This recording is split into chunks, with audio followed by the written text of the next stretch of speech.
ಸುಧಾಮೂರ್ತಿ ಇವ್ರ ಹೆಸರು ಕೇಳದೆ ಇರೋರು ಬಹಳ ವಿರಳ. ಸುಧಾಮೂರ್ತಿಯವ್ರನ್ನ ನೋಡಿದ ಕೂಡಲೇ ತಟ್ಟಂತ ಎಲ್ಲರ ತಲೆಗೆ ಹೊಳೆಯೋದು ಎರಡು ಪದಗಳು. ಒಂದು ಸಿಂಪ್ಲಿಸಿಟಿ, ಇನ್ನೊಂದು ಹಂಬಲ್ನೆಸ್. ಸಿಂಪಲ್ ಆಗಿ ಬದುಕೋ ಸಾಕಷ್ಟು ಶ್ರೀಮಂತರು ನಮ್ಮೆಲ್ಲರ ಮಧ್ಯೆನೂ ಇದ್ದಾರೆ. ಬಟ್ ಆದರೆ ಅವರೆಲ್ಲರಿಗೂ ಕಂಪೇರ್ ಮಾಡಿದ್ರೆ ಸುಧಾಮೂರ್ತಿಯವರು ಒಂದು ದೊಡ್ಡ ಹಿಮಾಲಯ ಪರ್ವತ. ಸಂಪಾದನೆ ಮಾಡಿದ್ರೆ ದುಡ್ಡು ಬರಬಹುದು, ಆದರೆ ಸಂಸ್ಕಾರ ಬರಲ್ಲ. ಸಂಸ್ಕಾರ ಅನ್ನೋದು ಮಹೋನ್ನತವಾದದ್ದು.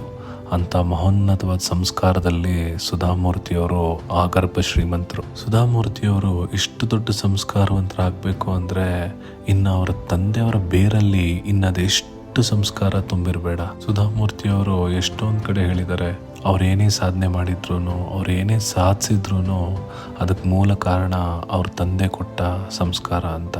ಸುಧಾಮೂರ್ತಿಯವರ ತಂದೆಯವರು ಶ್ರೀಯುತ ರಾಮಚಂದ್ರ ಕುಲಕರ್ಣಿಯವರು. He is a doctor by profession. ಅದು 1943. ಡಾಕ್ಟರ್ ರಾಮಚಂದ್ರ ಅವ್ರಿಗೆ ಚಂಡೀಗಢ ಹತ್ರ ಒಂದು ಚಿಕ್ಕ ಹಳ್ಳಿಯಲ್ಲಿ ಪೋಸ್ಟಿಂಗ್ ಸಿಕ್ಕಿ ಅಲ್ಲಿ ಡಾಕ್ಟರ್ ಆಗಿ ಸೇವೆ ಸಲ್ಲಿಸ್ತಾ ಇರ್ತಾರೆ. ಅವರಿರೋ ಜಾಗ ಸುತ್ತಮುತ್ತಲು ಕಂಪ್ಲೀಟ್ ಕಾಡಿಂದ ಆವರಿಸ್ಕೊಂಡಿರುತ್ತೆ.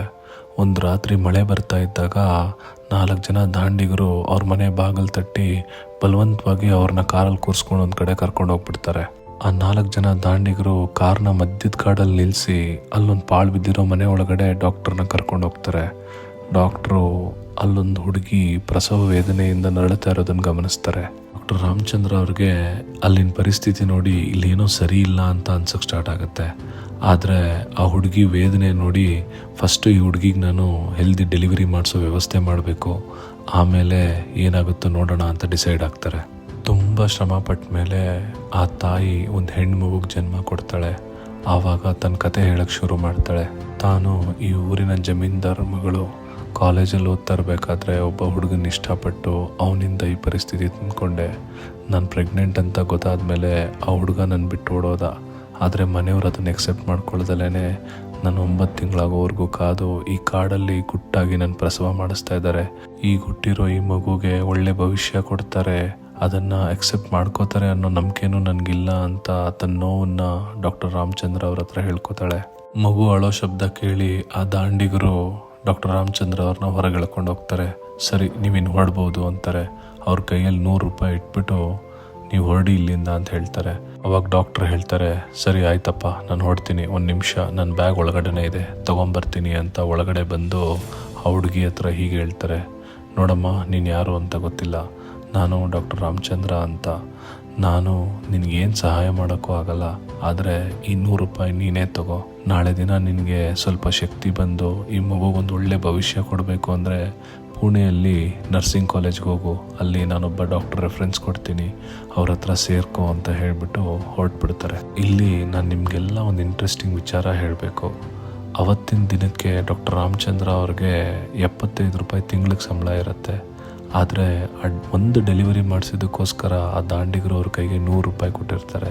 ಆದರೆ ಆ 100 ರೂಪಾಯಿನ ಡಾಕ್ಟರ್ ರಾಮಚಂದ್ರ ಅವರು ತಿರುಗಿ ತಾಯಿ ಸಹಾಯಕ್ಕೆ ಅಂತ ಕೊಟ್ಟು ಅಲ್ಲಿಂದ ಹೊರಟಿರ್ತಾರೆ. ಎಂಥ ಸಂಸ್ಕಾರ ನೋಡಿ ಇವ್ರದ್ದು. ತುಂಬ ವರ್ಷಗಳು ಕಳೀತಾ ಹೋಗುತ್ತೆ. ಆ ತಾಯಿ ಮಗು ಏನಾದ್ರು ಅಂತ ಡಾಕ್ಟರ್ ರಾಮಚಂದ್ರ ಅವ್ರಿಗೆ ಏನೂ ಗೊತ್ತಾಗಲ್ಲ.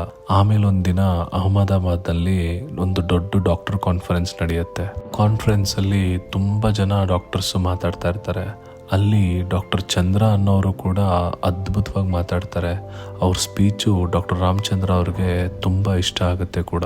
ಆ ಕಾನ್ಫರೆನ್ಸ್ ಮುಗಿದು ಎಲ್ಲ ಡಿಸ್ಪರ್ಸ್ ಆಗ್ತಾ ಇರಬೇಕಾದ್ರೆ ಡಾಕ್ಟರ್ ಚಂದ್ರ ಅವ್ರು ಬಂದು ರಾಮಚಂದ್ರ ಅವ್ರನ್ನ ಮೀಟ್ ಆಗ್ತಾರೆ. ಅವರು, ಸರ್, ನೀವು ಒಂದ್ಸಲಿ ನಮ್ಮ ಮನೆಗೆ ಬರಬೇಕು ಸರ್, ತುಂಬ ಇಂಪಾರ್ಟೆಂಟ್ ಇದೆ ಸರ್, ದಯವಿಟ್ಟು ಸರ್ ಒಂದೇ ಒಂದ್ಸಲಿ ಬನ್ನಿ ಸರ್ ಅಂತ ತುಂಬ ರಿಕ್ವೆಸ್ಟ್ ಮಾಡ್ಕೋತಾರೆ. ಡಾಕ್ಟರ್ ರಾಮಚಂದ್ರ ಅವರು ಬೇಡ ಅನ್ನೋಕ್ಕಾಗ್ದಲೇ ಡಾಕ್ಟರ್ ಚಂದ್ರ ಅವ್ರ ಮನೆಗೆ ಹೋಗ್ತಾರೆ. ಆ ಮನೆಗೆ ಹೋಗ್ತಿದ್ದಂಗೆ ಡಾಕ್ಟರ್ ಚಂದ್ರ ಅವ್ರ ತಾಯಿನ ಪರಿಚಯ ಮಾಡಿಸ್ತಾರೆ.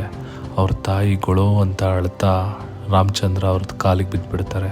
ಆ ತಾಯಿ ಡಾಕ್ಟರ್ ರಾಮಚಂದ್ರ ಅವ್ರ ಕೈ ಹಿಡ್ಕೊಂಡು ವಿನಯದಿಂದ ಹೇಳ್ತಾರೆ, ಸರ್, ಅವತ್ತು ನೀವು ಕೊಟ್ಟ ಹಣ, ನೀವು ಕೊಟ್ಟ ಧೈರ್ಯ ನಮ್ಮನ್ನು ಇಲ್ಲಿವರೆಗೂ ಬರೋ ಥರ ಮಾಡ್ತು ಸರ್.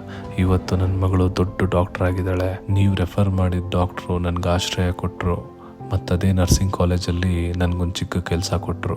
ನಾನು ಅಲ್ಲಿ ದುಡಿದು ನನ್ನ ಮಗಳನ್ನ ಒಳ್ಳೆ ಶಾಲೆಗೆ ಸೇರಿಸಿ ಅವಳಿಗೊಂದು ಒಳ್ಳೆ ಎಜುಕೇಷನ್ ಕೊಡಿಸಿ ಅವಳನ್ನು ಇವತ್ತು ಡಾಕ್ಟರ್ ಮಾಡಿದ್ದೀನಿ ಸರ್. ಅವಳು ಡಾಕ್ಟ್ರಾಗಿ ಏನೇ ಸಾಧನೆ ಮಾಡಿದ್ರು ಆ ಕ್ರೆಡಿಟು ನಿಮಗೆ ಹೋಗಬೇಕು ಸರ್, ನಿಮ್ಮ ಸಂಸ್ಕಾರಕ್ಕೆ ಹೋಗಬೇಕು, ನಿಮ್ಮ ದೊಡ್ಡ ಗುಣಕ್ಕೆ ಹೋಗಬೇಕು ಸರ್ ಅಂತ ಮತ್ತೆ ಅವ್ರ ಕಾಲಿಗೆ ಬೀಳ್ತಾರೆ. ಡಾಕ್ಟರ್ ರಾಮಚಂದ್ರ ಅವ್ರಿಗೆ ಒಂದು ಡೆಲಿವರಿ ಮಾಡಿಸಿದ್ದಕ್ಕೆ 1943ರಲ್ಲಿ 100 ರೂಪಾಯಿ ಸಿಕ್ಕಿತ್ತು. ಆದರೆ ಆ 100 ರೂಪಾಯಿ ಅವ್ರಿಗೆ ದೊಡ್ಡದು ಅನ್ನಿಸ್ಲಿಲ್ಲ. ಅಲ್ಲಿ ಒಳಗಡೆ ಇದ್ದಿದ್ದ ತಾಯಿ, ಆ ತಾಯಿಗೆ ಹುಟ್ಟಿದ ಹೆಣ್ಣು ಮಗು, ಅವ್ರ ಭವಿಷ್ಯ ಆ 100 ರೂಪಾಯಿಗಿನ್ನ ದೊಡ್ಡದಾಗಿ ಕಾಣಿಸ್ತು. ಅದಲ್ವಾ ಸಂಸ್ಕಾರ ಅಂದರೆ.